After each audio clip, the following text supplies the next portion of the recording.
அருட்பெருஞ்சோதி அருட்பெருஞ்சோதி தனிப்பெரும் கருணை அருட்பெருஞ்சோதி.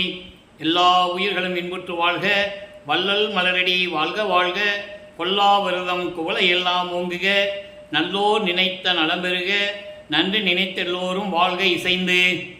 உலக மக்களே, அறிவார்ந்த அன்பர்களே, ஆண்மைநேய ஒருமைப்பாடுடைய அன்பர்களே, நமது பிள்ளை பெருமானவர்கள் இந்த பூலோகத்திற்கு வருவிக்க உற்று அருட்பெருஞ்சோதி ஆண்டவரால், தனது தந்தையாகிய அருட்பெருஞ்சோதி ஆண்டவரால் இந்த பூலோகத்திற்கு வருவிக்க உற்று சென்னையிலே 33 ஆண்டுகள் தோன்றி துணையாக இருந்த காலகட்டங்களில் அவருடைய நிலை எப்படி இருந்தது என்பதை திருவருட்பாவின் பாடலின் மூலமாக பார்த்து கொண்டிருக்கிறோம்.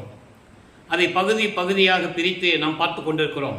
காரணம், 1/1/1823 ஆண்டு தொடங்கிய அருட்பெருஞ்சோதி ஆண்டவருடைய திருவிளையாடல் 30/1/1874 இரவு 12 மணி வரையிலும் அந்த திருவிளையாடல் தொடர்ந்து கொண்டிருக்கிறது.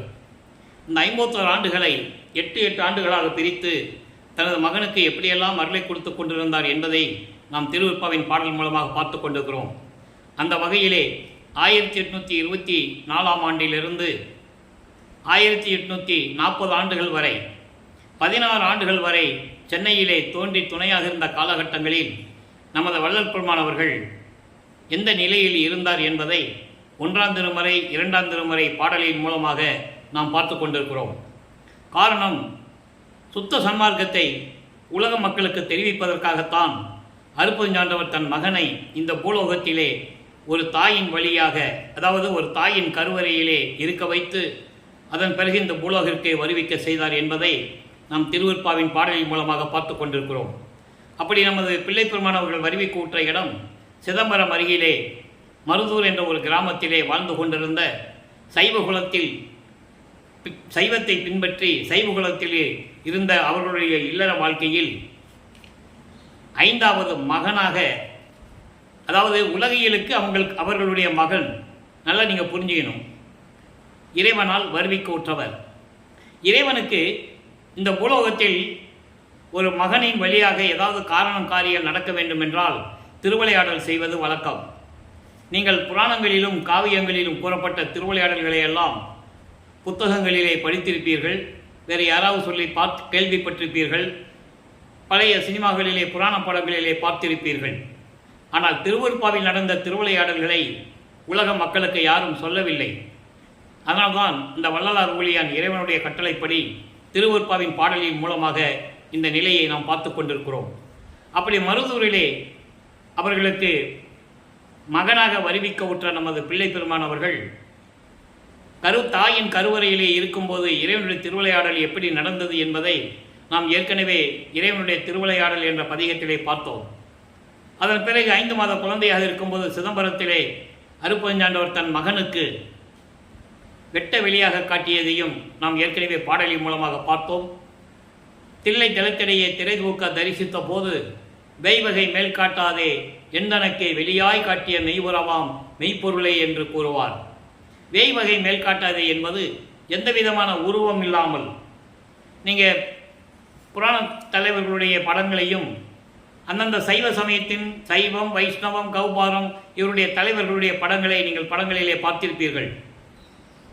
கிரீடம் அணிந்து கையிலே ஆயுதங்களோடு இப்படி தான் இருப்பார்கள். சிவன் இப்படி தான் இருப்பார், திருமால் இப்படி தான் இருப்பார், முருகன் இப்படி தான் இருப்பார் என்ற ஒரு நிலையை நீங்கள் உருவகப்படுத்தி பார்த்திருப்பீர்கள். அப்படி உருவகம் இல்லாமல் எனக்கு வெட்ட வெளியாக காட்டினார் எனது தந்தை அருட்பெருஞ்சோதி ஆண்டவர் என்று பாடலிலே கூறியிருப்பார். அதுதான் சிதம்பர ரகசியம், சிவ ரகசியம். சிதம்பரம் என்பது அருட்பெருஞ்சோதி ஆண்டவருடைய பெயர். நல்லா புரிஞ்சுக்கணும். நீங்கள் ஆதி காலத்திலே இருந்து சிதம்பரத்தை உருவகப்படுத்தி நடராஜன் இருக்கின்ற இடம் என்று கூறிவிட்டார்களே தவிர, சிதம்பரம் என்பது வெட்டவெளி. வெட்டவெளி என்பது அருட்பெருஞ்சோதி ஆண்டவர் என்ற உண்மையை நீங்கள் புரிந்து கொள்ள வேண்டும். அப்படி தனது மகனுக்கு வெட்டவெளியாக காட்டிய பிறகு சிறிது காலம் கழித்து சின்னையம்மையார்களும், அதாவது ராமையா பிள்ளை அவர்கள் இறந்தவுடனே சின்னையம்மையார் அவர்களுக்கு ஏற்கனவே உலகியலிலே பிறந்த குழந்தைகள் 4 பேர், 2 ஆண்கள் 2 பெண்கள். அவர்கள் பிறந்தவர்கள் நமது பிள்ளை பெருமானவர்கள் இறைவனால் வருவிக்க உற்றவர் என்பதை இங்கே நான் பதிவு செய்ய கடமைப்பட்டிருக்கிறேன். அப்போ அந்த 5 குழந்தைகளை எடுத்துக்கொண்டு பிள்ளை பெருமானவர்கள் இறைவனுடைய மகன் என்று அவங்களுக்கு தெரியாது. உலகியல் இருக்கிறவங்களுக்கு தெரியாது இல்லையா? அப்போது 5 பிள்ளைகளையும் கூட்டுக்கொண்டு பொன்னேரி பக்கத்தில் இருக்கிற சின்னக்காவனம் என்ற ஒரு கிராமத்திற்கு அழைத்து சொல்லுகிறார்கள். அந்த ஊர் தான் சின்னையம்மை அவர்கள் பிறந்த ஊர். அங்கே சில காரணங்களால் இருக்க முடியவில்லை. அதன் பிறகு சென்னையிலே வந்து குடியேறுகிறார்கள். வீராசாமி தெரு, வீராசாமி முதலியார் தெரு, என்னமோ ஒரு தெரு, வீராசாமி தெரு, அந்த தெருவிலே குடியேறுகிறார்கள். ஏழுகணர் பகுதி என்று சொல்லுவார்கள். இப்போ அதுக்கு பேர் வள்ளலார் நகர். அங்கே நமது குழந்தை இறைவன் பிள்ளைப்பெருமான் அவர்கள் வளர்ந்து கொண்டிருக்கிறார். பள்ளியிலே சேர்க்க வேண்டிய காலகட்டங்கள் வந்துவிட்டது.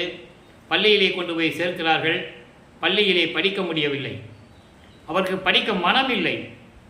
அவருக்கு படிக்க மனம் இல்லை என்று சொல்வதை விட இறைவனுடைய திருவிளையாடல் நடந்து கொண்டிருக்கிறது.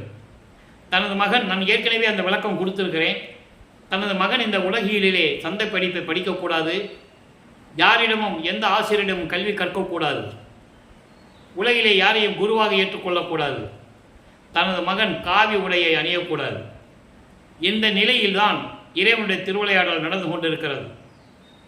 அந்த காலகட்டங்களில் சமயங்களும் மதங்களும் மார்க்கங்களும் சூழ்ந்திருந்த காலகட்டங்களில் நமது பிள்ளைப்பெருமான் அவர்கள் பள்ளியிலே படிக்காமல் வெளியே வந்து விடுகிறார். ஒரு பிள்ளையை பள்ளியில் சேர்த்து, பள்ளிக்கூடத்தில் சேர்த்து படிக்கலைன்னா அந்த பிள்ளைக்கு எவ்வளோ நெருக்கடி இருக்கணும்னு நமக்கு தெரியும். அதே நிலையில் நமது பிள்ளைப்பெருமான் அவர்கள் இருந்து கொண்டிருக்கிறார். அவர் மனம் ஒரு நிலையில் இல்லை. அவருக்கு தனியாக ஒரு இடம் தேவைப்படுகிறது. உடனே தேடி தேடி அலைகிறார். அப்படி கிடைத்த இடம்தான் கந்தகோட்டம் என்ற ஒரு இடம். அங்கே ஒரு முருகன் கோயில் இருக்கிறது. அப்போ அங்கே ஆள் நடமாட்டமே இருக்காது, சென்னைக்குள்ளேயே இருக்குது. பூக்கடையில் பக்கத்துலன்னு சொல்லுவாங்க, பாய்க்கடை பூக்கடைன்னு சொல்லுவாங்க. அப்போ அந்த இடத்துல போய் இருந்துக்கிறாரு.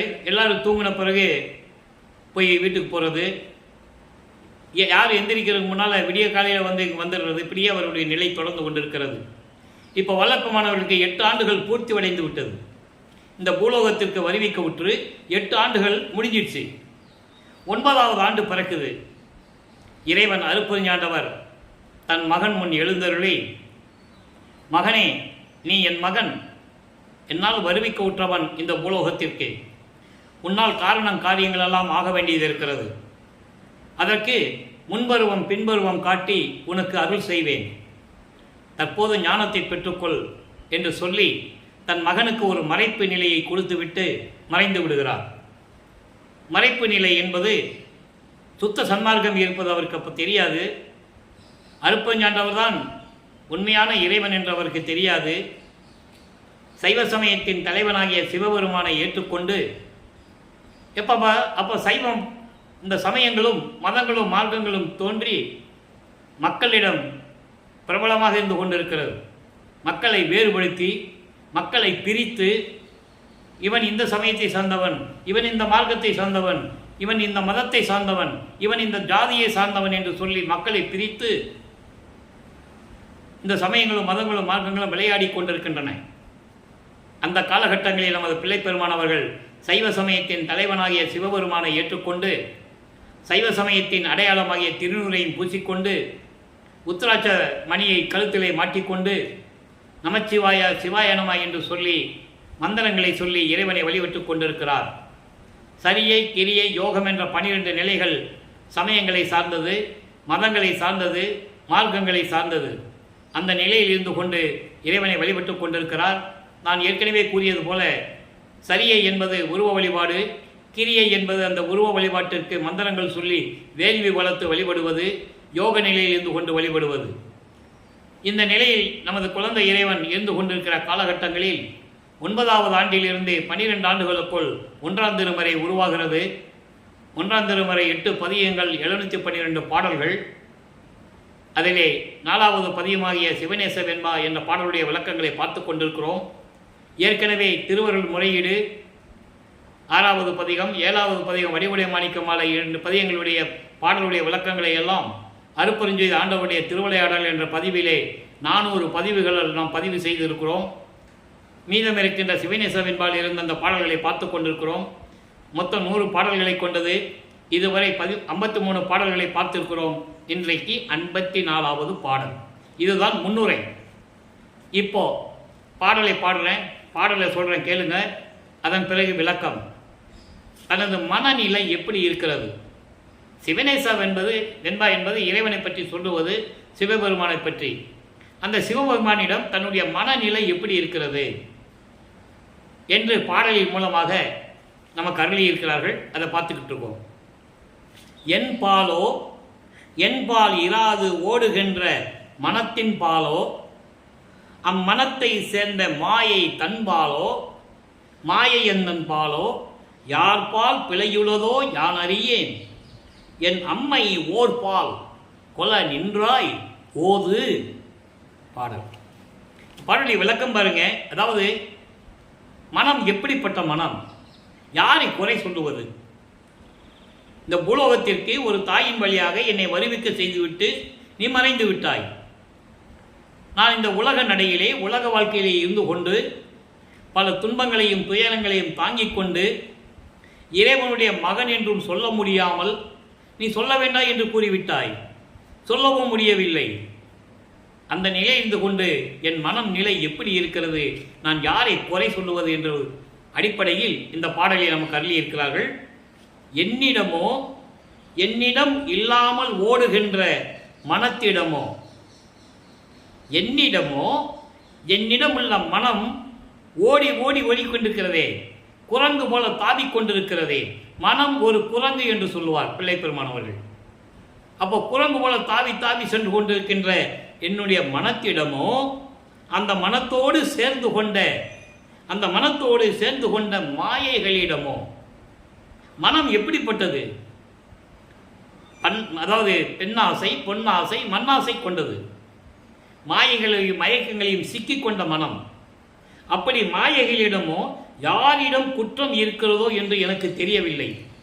என் மீது குற்றமா, இல்லை என்னோடு இருக்கின்ற ஓடி ஓடி அலைந்து திரிந்து கொண்டிருக்கின்ற ஒரு நிலையில் இல்லாமல் ஓடிக்கொண்டிருக்கின்ற மனதின் குற்றமா, அல்லது மனதோடு சேர்ந்து கொண்ட மாயைகளின் குற்றமா? யாரு குற்றம் எனக்கு தெரியவில்லை. நீயும் பதில் சொல்லவில்லை, நீயும் என்னிடம் பேசுவதில்லை. யாருடைய குற்றம்? யாருடைய குற்றம்? என் அம்மை உமையாளை ஒரு பக்கம் வைத்துக் கொண்டிருக்கின்ற இறைவனே, நீயே சொல்லு, நீயே சொல்ல. யார் குற்றம் இது? பூலோகத்துக்கு வருவிக்க விட்ட செய்தாய். என்னை பூலோகத்துக்கு கொண்டு வந்துட்டேன். ஒரு தாயின் கருவிலே 10 மாதம் இருக்க வச்சு கொண்டு வந்துட்டேன். 8 ஆண்டுகள் வரைக்கும் சிரமப்பட்டேன். படிக்கவும் கூடாதுன்ட்டேன், படிக்கவும் விட மாட்டேன்ட்டேன். இப்போ ஞானத்தை கொடுத்துட்டு நீ மறைஞ்சு போயிட்ட. யார் குற்றம்? என் குற்றமா? இல்லாமல் ஓடிக்கொண்டிருக்கின்ற எனது மனதின் குற்றமா, இல்லை இந்த மனதோடு சேர்ந்து கொண்டிருக்கின்ற மாயைகளின் குற்றமா? யார் குற்றம்? நீயே சொல்லு. என் அம்மையை ஒரு இடது பக்கம் வைத்துக் கொண்டிருக்கின்ற உமையாளை இடது பக்கம் வைத்துக் கொண்டிருக்கின்ற சிவபெருமானே, நீ சொல்லு என்று சொல்லி இந்த பாடலை அருளியிருக்கிறார்கள். ஆக நமது பிள்ளைப்பெருமானவர்கள் பூலோகத்திற்கு வருவிக்க உற்று இந்த 12 ஆண்டுகள் வரையிலும் இந்த நிலை அவருக்கு தொடர்ந்து கொண்டிருக்கிறது. அதன் பிறகு இறைவனிடம் ஞானத்தை பெற்ற பிறகு முதலாக 13வது ஆண்டில் அவர் மனம் திருவொற்றியூருக்கு போக சொல்லுகிறது. திருவொற்றியூருக்கு போக சொல்லுகிறது என்று சொல்வதை விட இறைவனுடைய திருவிளையாடல் நடக்குதுங்க. அருப்பஞ்சனுடைய திருவிளையாடல் மனதை தூண்டி விடுகிறார். என் மகனை திருவொற்றியூருக்கு கூப்பிட்டு போ. ஏன்னா இவர் குறிப்பிட்ட காலம் வரை சமயங்களில் சொல்லப்பட்ட நெறிமுறைகளை பின்பற்றி கொண்டும் மார்க்கங்களிலும் மதங்களிலும் கூறப்பட்ட நெறிமுறைகளை பின்பற்றி கொண்டும் இவர் இருக்க வேண்டும், அனுபவிக்க வேண்டும். அனுபவித்து மக்களிடம் அதற்கு பிறகு இது தேவையில்லை என்று சொல்ல வேண்டும்.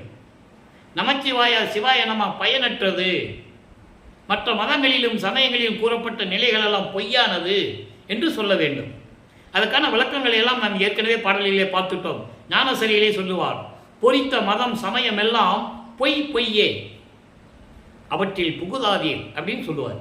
சிவம் ஒன்றே பொருள் என கண்டறிவின். சிவம் என்பது அருப்பெருஞ்சோதி. சிவன் வேறு, சிவம் வேறு.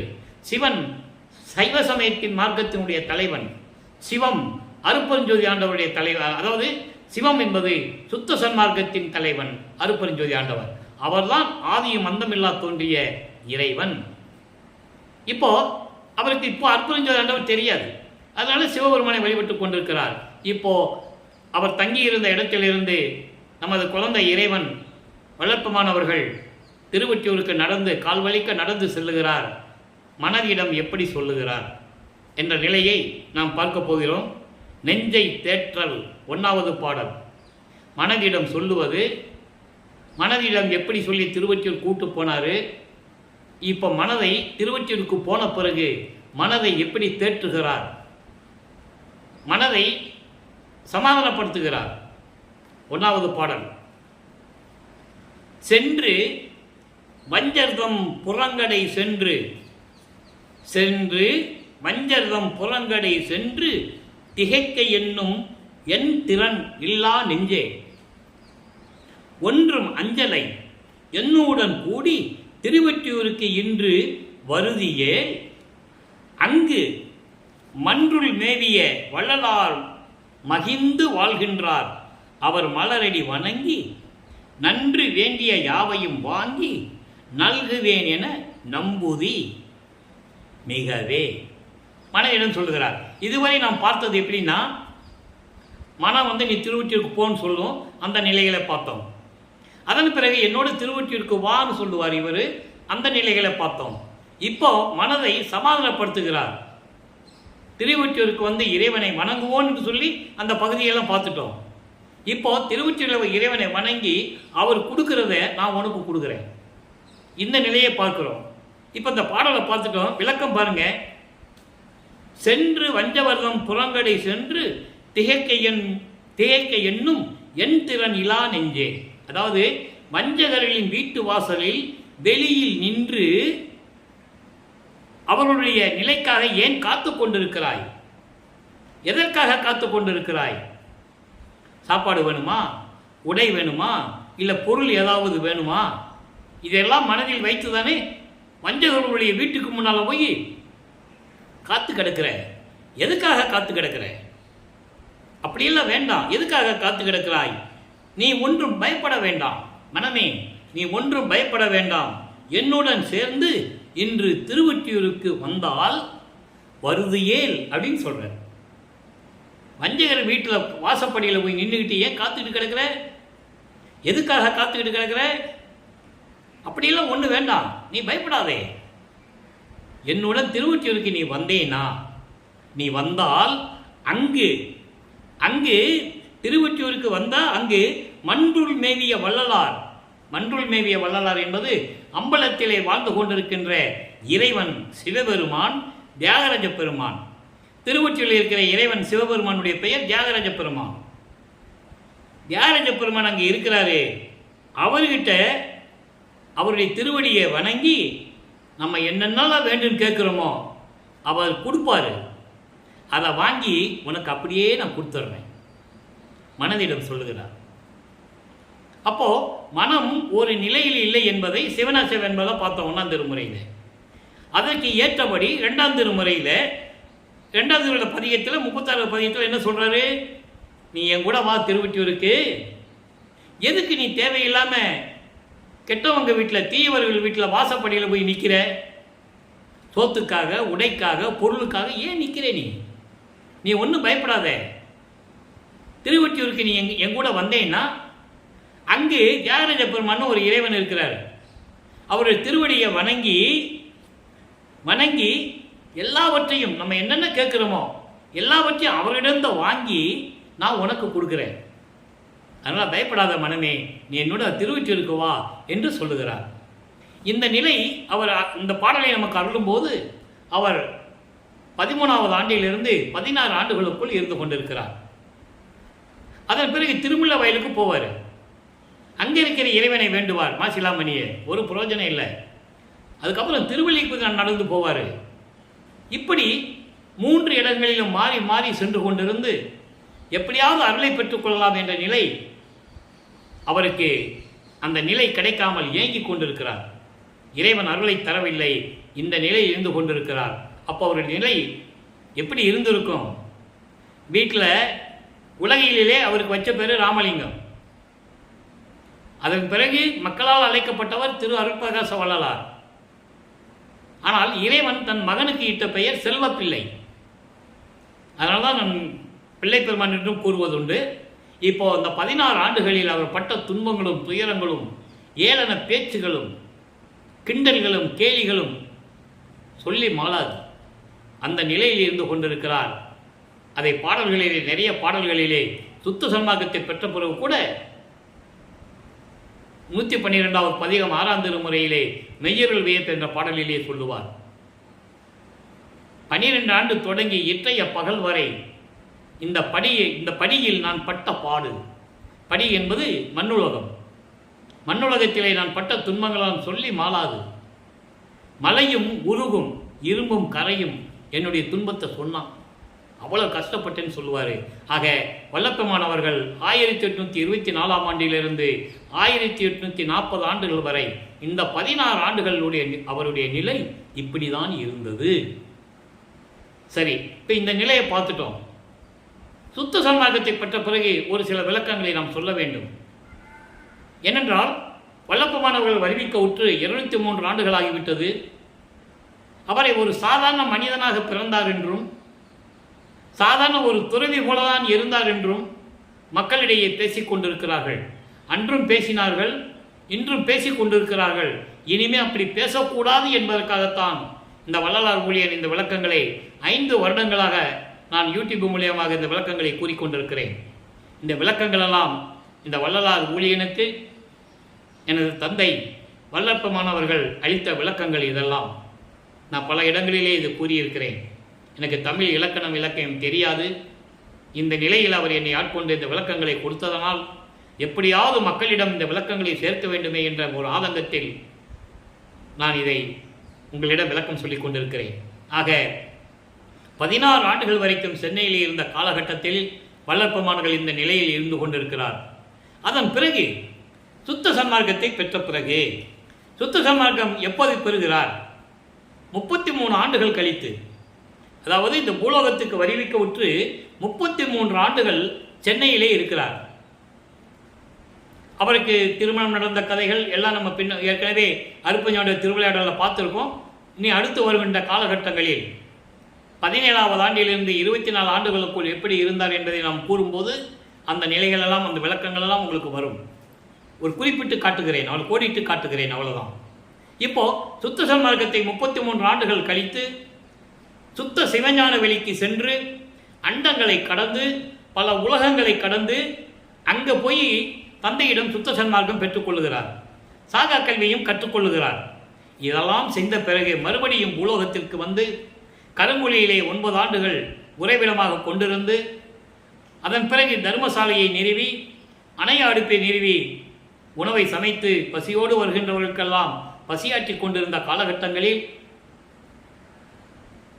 அதன் பிறகு அவருடைய நிலை என்ன என்ற நிலையை 6ஆம் திருமுறையிலே பதிகம் 36 நல்லா கவனிக்கணும். 2ஆம் திருமுறையிலே பதிகம் 36 எப்படி இருந்ததுன்னு பார்த்துட்டோம். 1வது பாடல் மனதிடம் சொல்லுகிறார், நம்ம போய் இறைவனை வேண்டி இறைவன் கொடுக்கறதெல்லாம் நான் அப்படியே வாங்கி உனக்கு கொடுத்துட்றேன், நீ கவலைப்படாதே மனமே என்று சொல்லுகிறார். காரணம், மனதை சமாதானப்படுத்துகிறார். நெஞ்சை தேற்றல், மனதை சமாதானப்படுத்துவது. அந்த நிலையில் அந்த விளக்கத்தை பார்த்தோம். சுத்த சன்மார்க்கத்தை பெற்ற பிறகு 6ஆம் திருமுறையிலே 36வது பதிகத்திலே உண்மை கூறல். அங்க மனைவிடம் சொல்லுவார், இங்கே தான் பெற்ற அருளையும் இறைவன் எப்படிப்பட்ட நிலை என்ற உண்மையை உலக மக்களுக்கு சொல்லுவது 1வது பாடல். ஒவ்வொரு பாடலுக்கும் தொடர்பு உண்டு. இது இறைவனுடைய தயவும் கருணையும் இருந்தால்தான் இந்த விளக்கத்தை எடுத்து சொல்ல முடியும். அப்போ பாருங்க, அங்கே சிவபெருமான் சொல்லிட்டாரா, தியாகராஜ பெருமான் சொல்லிட்டாரா, திருவொற்றியில் இருக்கிறவன் சொல்லிட்டாரா? இப்போ சுத்த சன்மார்க்கத்தை பெற்ற பிறகு இறைவன் யார்? இதை கூறுவதற்காகத்தான் இந்த பூலோகத்திற்கு அவர் இறைவனால் வருவிக்க உற்றவர் என்பதை நீங்கள் புரிந்து கொள்ள வேண்டும். இப்போ அருப்பஞ்சாண்டவரை எப்படி சொல்றார்? தனிப்பெரும் தலைவரே, தாயவரே, என் தந்தையரே, பெரும் தயவு உடையவரே, பணிப்பு அறுத்து என்னை ஆண்ட பரம்பரனை. அண்டர்லைன் இந்த வரி. இந்த வரி அண்டர்லைன், முக்கியமான வரி. பணிப்பு அறுத்து என்னை ஆண்ட பரம்பரரே, எம் பார்வதிபுர ஞானபதி சிதம்பரரே. நான் ஏற்கனவே சொன்னேன்ல, சிதம்பரம் என்பது அருப்பஞ்சாண்டோரை பெயர். அது ஊர் பேர் கிடையாது. இவர்கள் உருவாக்கி கொண்டார்கள். சைவ சமயத்தை சேர்ந்தவர்கள் நடராஜன் என்று பெயரிட்டு ஒரு கர்ம சித்தரை கொண்டு வந்து நடராஜன் என்று பெயரிட்டு அதை உறுதிப்படுத்தி விட்டார்கள், நிரந்தரமாகி விட்டார்கள். அதை மாற்ற வேண்டும் என்று வளர்ப்பமானவர்கள் நினைத்தார்கள், முடியவில்லை. இறைவன் நினைத்தால் முடிந்திருக்கும், அது அவர்களுடைய சுதந்திரம் என்று விட்டு விட்டார். அந்த சிதம்பரரேன்னு சொல்லிட்டாரா, பார்வதிபுரம் என்பது வடலூரில் இருக்கின்ற சத்திய ஞான சபையை குறிப்பிடுகிறார். அங்கே இருக்கின்ற இறைவன் ஞானபதி சிதம்பரரே அப்படின் போது அது அருப்பெருஞ்சோதி ஆண்டவர்.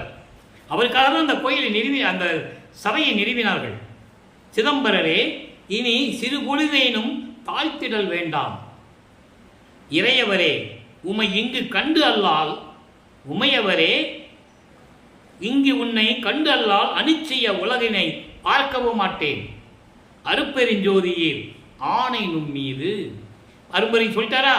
அப்போ இவர் சமயங்களையும் மதங்களையும் மார்க்கங்களையும் விட்டுவிட்டு அந்த நெறிகளை எல்லாம் ஒழித்து விட்டு அதெல்லாம் பொய் என்று அவருக்கு உணர்ந்தார். அதை உலக மக்களுக்கு சொன்னார்.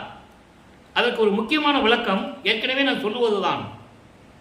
இந்த பிரபஞ்சத்தில் தோன்றிய 4 யுகங்களிலுமே தோன்றிய சமயங்கள் மதங்கள் மார்க்கங்கள் அழிந்து விட்டது, இறந்து விட்டது, முடிந்து விட்டது என்று கூறுவார். அதற்கான விளக்கமும் கொடுக்கிறார். ஒவ்வொரு யுகத்திற்கும் ஆயுள் காலம் உண்டு. அந்த ஆயுள் காலம் முடிந்தவுடனே அந்த யுகம் அழிந்துவிடும். அந்த யுகம் அழிந்தவுடனே அந்த யுகத்தில் தோன்றிய அத்தனை மார்க்கங்களும் சமயங்களும் மதங்களும் அழிந்துவிடும். அழிந்துவிடும் என்பது நிலையற்றது, அது பயனற்றது. அதே மாதிரி ஒவ்வொரு யுகத்திலும் தோன்றியதெல்லாம் கிரேத யுகம், துவார யுகம், கலியுகம். கலியுகம் 1900 ஆண்டுகளிலே முடிந்து விட்டது. அப்ப கலியுகத்தில் தோன்றிய சமயங்கள் மதங்கள் மார்க்கங்கள்லாம் அழிந்து விட்டது. அழிந்து விட்டது என்பது செயலற்று விட்டது, பயனற்றது. அதை வைத்துக் கொண்டுதான் இன்று பல பெயர்களிலே வைத்துக்கொண்டு மக்களை அதில் ஈடுபட செய்து மக்களை வேறுபடுத்தி விளையாண்டு கொண்டிருக்கிறார்கள். அந்த விளக்கத்தை தான் வல்லப்பமானவர்கள் திருவருட்பாவிலே அருளி இருக்கிறார்கள். இப்போ பார்க்க போகிறோம். இனி சிறிதும் தாழ்த்திடல் வேண்டாம் இறையரே, உமை இங்கு கண்டு அல்லால் அனிச்சிய உலகினை பார்க்கவும் மாட்டோம். அருப்பெருஞ்சோதியே ஆணை நும்மீதே. இந்த பாடலை விளக்கம் பாருங்க. தனிப்பெரும் தலைவரே, தனிப்பெரும் தலைவரே என்பது ஆதியும் அந்தமில்லாமல் தோன்றிய சுயமாக தோன்றிய இறைவன். அவருக்கென்று ஒரு தனி தலைமை உண்டு, தனி பண்பு உண்டு, தனி பாங்கு உண்டு. சுத்த சன்மார்க்கம் என்ற ஒரு மார்க்கத்தின் தலைவன். மற்ற மதங்களும் சமயங்களும் மார்க்கங்களும் மனிதர்களால் உருவாக்கப்பட்டது. நீங்க எந்த புராணத்தையும் எந்த காவியங்களையும் எடுத்து பார்த்துக்கங்க. இல்லை என்றால் இறைவனுடைய அருளை பெற்றுக்கொண்டு அவர்கள் உருவாக்கி இருப்பார்கள், அவர்கள் ஜீவ சமாதி அடைந்திருப்பார்கள். இதுதான் நிலை, சத்தியமான நிலை. சுத்த சன்மார்க்கம் இறைவனால் உருவாக்கப்பட்டது. அப்படிப்பட்ட இறைவனே, தாயவரே, தாய் போன்று அன்பு கொண்ட இறைவனே, தாயுள்ளம் கொண்ட இறைவனே, என் தந்தையரே சொல்லிட்டாரா? அருப்பஞ்சாண்டவர் வல்லப்பமானுக்கு யார் அப்பா? அருப்பெருஞ்சோதி ஆண்டவர். உலகியலுக்காக நான் பிறந்தேன், உலகியலுக்காக வருவிக்க விட்டேன். பிறந்தேன் என்று கூட சொல்லக்கூடாது. உலகியலுக்காக நான் வருவிக்க விட்டேன். அதற்கு உபசாரத்தால் தந்தை என்பான் ஒருவனும், உபசாரத்தால் தாய் என்பால் ஒருத்தியும் கடன்பட்டு இருந்தார்கள் என்று கூறுவார். அவள் கடமை. ஆனால் மகன், அருப்பெருஞ்சாண்டியுடைய மகன் நான், இறைவனுடைய மகன் நான் என்று கூறுவார். அதை இங்க சொல்றாரு. அப்படிப்பட்ட என் தந்தையரே, பெரும் தயவு உடையவரே, தயவும் கருணையும் உள்ள இறைவனே. அடுத்து சொல்றார் பாருங்க, பணிப்பு அறுத்து என்னை ஆண்ட பரம்பரரே. பணிப்பு என்பது தமிழ் இலக்கண அகராதியிலே பணிப்பு என்பது துன்பங்கள் துயரங்கள், அது வேறு. அருப்பெருஞ்சோதி ஆண்டவர் அருளியது இந்த பிள்ளைப்பெருமான் அவருடைய திருவருட்பா நூல் விளக்கம் அல்ல, இறைவன் கொடுத்த விளக்கம். இங்கே பணிப்பு என்பது சமயங்களையும் மதங்களையும் மார்க்கங்களையும் நான் பின்பற்றி கொண்டிருந்த போது நான் பட்ட துன்பங்கள் துயரங்கள் சொல்லி மாறாது. அதையெல்லாம் என்னை நீக்கி, எவ்வளோ அருமையாக சொல்ற பாருங்க. பணிப்பு என்பது சமயங்கள் மதங்கள் மார்க்கங்களில் கூறப்பட்ட நெறிமுறைகளை பின்பற்றி கொண்டிருந்த போது நான் அடைந்த துன்பங்களையும் துயரங்களையும் எல்லாம் நீக்கி என்னை ஆண்டு கொண்ட பரம்பரரே. பரம்பரரே என்பது பிரவண தேகம் கொண்ட இறைவன். அதாவது சுத்த தேகத்துக்கு பரநிலை, பிரவண தேகத்துக்கு பரம்பர நிலை, ஞான தேகத்துக்கு பராபர நிலை. அப்படிப்பட்ட இறைவனை அருட்பெருஞ்சோதி ஆண்டவரே, எம் பார்வதிபுர ஞானப்பதி சிதம்பரரே. பார்வதிபுரத்தில் அமைந்திருக்கின்ற, அதாவது வடலூரில் அமைந்திருக்கின்ற சத்திய ஞான சபையிலே இருந்து கொண்டிருக்கின்ற அருட்பெருஞ்சோதி ஆண்டவரே, அப்படிப்பட்ட இறைவனே, இனி நான் சிறிபொழுதேனும் தாமதம் செய்ய மாட்டேன். தாழ்த்திட வேண்டாம், நானும் தாமதம் செய்ய மாட்டேன், நீயும் தாமதம் செய்ய வேண்டாம். ஒரு நொடிப்பொழுது கூட இனிமேல் நீ தாமதம் செய்யக்கூடாது. அருட்பெருஞ்சோதி ஆண்டவரே, இங்கே உன்னை பார்க்காமல் நான் இந்த உலகத்தை, அழியக்கூடிய இந்த உலகத்தை என் கண்ணால் பார்க்க மாட்டேன் என்று சொல்லி இறைவனிடம் சொல்லுகிறார். அருட்பெருஞ்சோதியரே, இது உன் மீது ஆணை. என் தந்தையே அருட்பெருஞ்சாண்டவரே, உன் மீது ஆணை. எனவே விரைவில் வந்து எனக்கு அருள வேண்டும் என்று இறைவனிடம் கூறுகிறார். அதை உலக மக்களுக்கு தெரிவிக்கிறார். அதான் உண்மை கூறல். சத்தியத்தை, பிரபஞ்சத்தின் சத்தியத்தை உலக மக்களுக்கு சொல்லுவது. இப்போ உங்களுக்கு புரிஞ்சிருக்கும், வல்லப்பெருமான் 16 ஆண்டுகள் வரைக்கும் சென்னையில் இருந்த காலகட்டங்களில் எப்படி இருந்தார், சுத்த சன்மார்க்கத்தை பெற்ற பிறகு இறைவனுடைய திருவிளையாடல் எப்படி நடந்து இறைவனுடைய அருளை எப்படியெல்லாம் பெற்றுக்கொண்டார் என்பதை நாம் தெளிவாக பார்த்து கொண்டிருக்கிறோம். சரி, இப்போ இறைவனை வர சொல்லிட்டாரு. ஒரு நொடி பொழுது நீங்கள் வரணும்னு சொல்லிட்டாரு. இறைவன் வருகிறார், அருளை பெற்றுக்கொள்ளுகிறார். அப்போ அந்த அருளுடைய பெருமை எப்படி இருக்கும்? இறைவன் அருளை பெற்றுக்கொண்டார், வரணும்னு சொன்னார். மகன் சொல்லுவதை கேட்டு வந்து விட்டார். மகனுக்கு அருளை கொடுத்தார். அந்த அருளுடைய பெருமை என்ன? திருவருள் பெருமை என்ற பதிகம் 53வது பதிகம் 1வது பாடல். லிங்க், ஒவ்வொரு பாடங்கள் லிங்க் ஆகும். இப்போ பாருங்க, அப்பனே, அப்பா, என் அம்மையே, அரசே. தந்தையை அவ்வளவு அழகாக சொல்லுகிறார். அன்பான இறைவனே, என் அப்பா, என் அம்மையே, என் தாய் போன்ற இறைவனே, அரசே, அருட்பெருஞ்சோதியே சொல்லிட்டாரா? சொல்லிட்டு அடியேன் துன்பமெல்லாம் தொலைத்த துணைவனே. அண்டர்லைன், முக்கியமான வார்த்தை. உன்னிடம் வளர்ந்து கொண்டு நீ என்னை உன்னுடைய அருளால் ஒரு ஆண்மகனாக என்னை பெற்றெடுத்து தங்கமும் வைடூரியும் பொன்னும் சூழ்ந்த ஒரு தொட்டிலே என்னை சீராட்டி பாராட்டி அருளமுத ஊட்டி என்னை வளர்த்து கொண்டு செல்வப்பிள்ளை என்று பெயரிட்டு எவ்வளவு செல்லமாக என்னை வளர்த்து கொண்டிருந்தாய். காலங்கள் வரும்போது இந்த பூலோகத்திற்கு என்னை ஒரு தாயின் கருவறையிலே இருக்க வைத்து என்னை வருவிக்க செய்து சென்னையிலே சமயங்களையும் மதங்களையும் மார்க்கங்களையும் பின்பற்ற செய்து அதன் பிறகு இதெல்லாம் தேவையில்லை மகனே என்று எனக்கு சுத்த சன்மார்க்கத்தை கொடுத்து அந்த துன்பங்களையும் துயரங்களையெல்லாம் நீக்கிய எனது துணைவனே என்று பொருள். இவ்வளவு விளக்கம் இருக்கிறது அந்த வரிக்கு. அப்படிப்பட்ட இறைவனே, ஞான சுகத்திலே தோன்றிய சுகமே. இறைவனை சொல்லுகிறார். ஞான சுகத்திலே, மெஞ்ஞான நிலையிலே, பேரின்ப நிலையிலே ஜோதியாக தோன்றிய இறைவனே, பேரின்பமானவனே, இன்பனே, இன்பமான இறைவனே, எல்லாம் வல்ல சித்தாகி, நல்ல கவனிக்கணும், எல்லாம் வல்ல சித்தாகி என்னுள்ளே இலங்கிய பொருளே.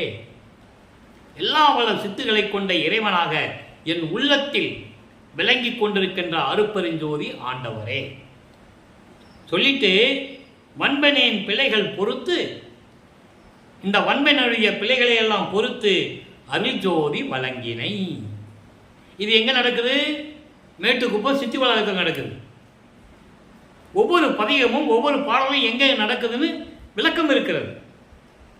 அருட்பெருஞ்சாண்டவர் தன் மகனுக்கு அருட்பெருஞ்சோதியை கொடுத்தது சித்தி வளாகம். பாடல்களை தொகுத்து அதை வரிசைப்படுத்தி எழுதியவர்கள் முன்னுக்கு பின்னாக அடுக்கி இருக்கலாம், அது வேற பிரச்சனை. அது அந்த விளக்கத்துக்குள்ள நம்ம போக வேண்டாம். அதாவது முதல் 5 திருமுறைகள் முதல்ல பிள்ளைப்பெருமான் அவர்கள் தோன்றி துணையான காலத்திலே இங்கே தர்மசாலையிலே இருக்கும்போது வெளியிடப்பட்டது.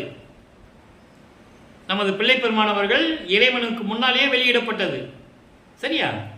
அதன் பிறகு இறைவன் அருளிய 6ஆம் திருமுறை அவர் இறைவன் அருளிய 6ஆம் திருமுறை அவர் அருட்பெருஞ்சோதி ஆண்டவரான பிறகு சில பேர் தொகுத்து அதை வரிசைப்படுத்தி எழுதினார்கள். அப்போ அது வைக்கின்ற பதிகங்கள் முன்னுக்கு பின்னு முரணாக இருக்கின்றன. பாடல்கள் உண்மைதான், தொகுத்து எழுதுவது, தொகுத்து வகுத்து முடித்தது பல நிலைகளிலே மாறி மாறி இருக்கிறது. அது பற்றி நமக்கு கவலை இல்லை. ஆனால் பாடல்களுடைய விளக்கம் வரும்போது இந்த அடியன் சொல்ல வேண்டிய கடமை இருக்கிறது. அருட்பெருஞ்சோதி வழங்கினை என்பது சித்தி வளாகத்தில் இருக்கும்போது நடந்தது. அப்போ இறைவன் வருகிறார். அப்படிப்பட்ட இறைவன் என் உள்ளத்திலே நின்று கொண்டு நிரந்தரமாக இருந்து கொண்டு விளங்கிக் கொண்டிருக்கின்ற அருட்பெருஞ்சோதி ஆண்டவர் இந்த வன்மன் சொல்றார் தன்னை. வன்மன்னா இந்த தீயவன், கொடியவன் தன்னை தாழ்த்தி கொள்ளுகிறார். அப்படிப்பட்டவனுடைய பிழைகளை எல்லாம் பொறுத்து அவர் என்ன தவறு செஞ்சாரு? சமயங்களையும் மதங்களையும் மார்க்கங்களையும் பின்பற்றி கொண்டிருந்த போது அந்த தவறுகளை எல்லாம் நீக்கி, ஏனென்றால் எனக்கு தெரியாது, நீ இருக்க சொன்னா இருந்தேன் என்று ஒரு பாடலில் சொல்லுவார். உன்னுடைய உருவத்தில் தான் நான் அத்தனை பேரையும் பார்த்தேன் சமயங்களில் இருக்கும்போது, எச்சமயத்தேவரும் உன் சாயலில் கண்டேன் என்று கூறுவார். நல்லா புரிஞ்சுக்கணும். நீங்க சமயங்களையும் மதங்களையும் மார்க்கங்களையும் சார்ந்திருந்த போது நான் யாரை பார்த்தாலும் உன் சாயலில் தான் பார்த்தேன் அப்படின்னு சொல்லுவார். அதனுடைய விளக்கம் என்னவென்றால், இப்போ நீங்கள் எந்த கோயிலுக்கு வேணால் போங்க, கோயில் கருவறையில் சிலை இருக்கும் இல்லையா? திரையை க்ளோஸ் பண்ணி, திரையை மூடி, அதுக்கு அபிஷேகம் பண்ணி, ஆராதனை பண்ணி, பூ போட்டு அலங்காரம் பண்ணி, திரையை விளக்கி தீபார்த்தனை காட்டுவாங்க. அந்த ஒளியில தான் நீங்கள் அந்த முகத்தை பார்க்க முடியும். சிவனாக இருந்தாலும் சரி, திருமாலாக இருந்தாலும் சரி, முருகனாக இருந்தாலும் சரி, விநாயகனாக சரி, அம்மையாக இருந்தாலும் சரி, யாராக இருந்தாலும் சரி, அந்த ஒளியில் தான் அந்த முகத்தை நீங்கள் பார்ப்பீங்க. அப்போ தான் இங்கே கும்பிடுவீங்க இல்லையா? அப்போ அந்த ஒளி யார்? அந்த ஒளியினுடைய வெளிச்சத்தில் தான் நீங்கள் எல்லாரையும் பார்க்குறீங்க. எந்த சமய தலைவனாக இருந்தாலும் சரி, எந்த தெய்வங்களாக இருந்தாலும் சரி, இங்கே பார்க்குறீங்க. அதை தான் சொல்கிறாரு, உன் சாயலில் எத்தகைய தேவர்களையும், எச்சமய தேவர்களையும், எம்மத தேவர்களையும், கடவுள்கள் சொல்ல மாட்டார், தேவர்கள் தான் சொல்லுவார். நல்லா புரிஞ்சுக்கணும். ஏன்னா எல்லாருமே இறைவனுடைய அந்த கடவுளுடைய இயற்கை தன்மை இருக்கிறதே, அதை விட கோடான கோடி பங்கு கீழ்நிலையில் இருக்கின்றவர்கள் எல்லாருமே சொல்லுவார். அருட்பெருஞ்சோதி ஆண்டவருடைய அருள் நிலையிலிருந்து கோடான கோடி பங்கு கீழ்நிலையில் இருக்கின்றவர்கள் என்று சொல்லுவார். அப்போ இச்சமய தேவரையும் உன் சாயலில் பார்த்தேன் என்று கூறுவார். அதான் அதுக்கு விளக்கம். அப்படின்னா உன்னுடைய ஒளியில் தான் மற்றவர்களை பார்க்க முடியும். அதுதான் அந்த தீபார்த்தனை காட்டுறது. இந்த ரகசியத்தை உலக மக்களிடம் யாரும் சொன்னதில்லை. வல்லற்பமான் கூறியதை எனது தந்தை வல்லற்பமான் எனக்கு கொடுத்த விளக்கத்தை உலக மக்களுக்கு சொல்லிக் கொண்டிருக்கிறேன். அதுதான் விஷயம், வேறொன்றும் இல்லை. ஆக அப்படிப்பட்டவனுடைய பிழைகளை எல்லாம் பொறுத்து, அப்படிப்பட்ட பிழைகளை எல்லாம் நீக்கி அருட்ஜோதி வழங்கினை, தந்தையிடமிருந்து அருட்பெருஞ்சோதி பெற்றதை உலக மக்களுக்கு தெரிவிக்கிறார். அதான் இறைவனுடைய திருவருள் பெருமையை கூறுகிறார். வாழினின் மாண்பே, உன்னுடைய அருள் பாங்கு இருக்கிறதே, அருள் தன்மை, வாழ்க வாழ்க உன்னுடைய அருள் தன்மை, அருள் பாங்கு என்று சொல்லி இந்த பாடலை நமக்கு அருளியிருக்கிறார்கள். எனவே அன்பர்களே, இன்று பார்த்த பாடல்களுடைய விளக்கம் உங்களுக்கு புரிந்திருக்கும், விளங்கியிருக்கும் என்று நான் கருதுகிறேன். காரணம், 16 ஆண்டுகள் வரை, சென்னையிலிருந்து 33 ஆண்டுகள் வரை நம்ம பகுதியாக பார்த்துக்கிட்டு இருக்கோம். 16 ஆண்டுகள் வரையிலும், அதன் பிறகு 24 ஆண்டுகள் வரையிலும், அதன் பிறகு 33 ஆண்டுகள் வரையிலும், அதுக்கு பிறகு 41 ஆண்டுகள் வரையிலும், அதுக்கு பிறகு 48 ஆண்டுகளிலிருந்து எப்படி இருந்தார், இறுதியிலே 3 ஆண்டுகளிலே மேட்டுக்குப்பத்தில் எப்படி நடந்தார் என்பதை தான் நாம் பகுதியாக பார்க்க போகிறோம்.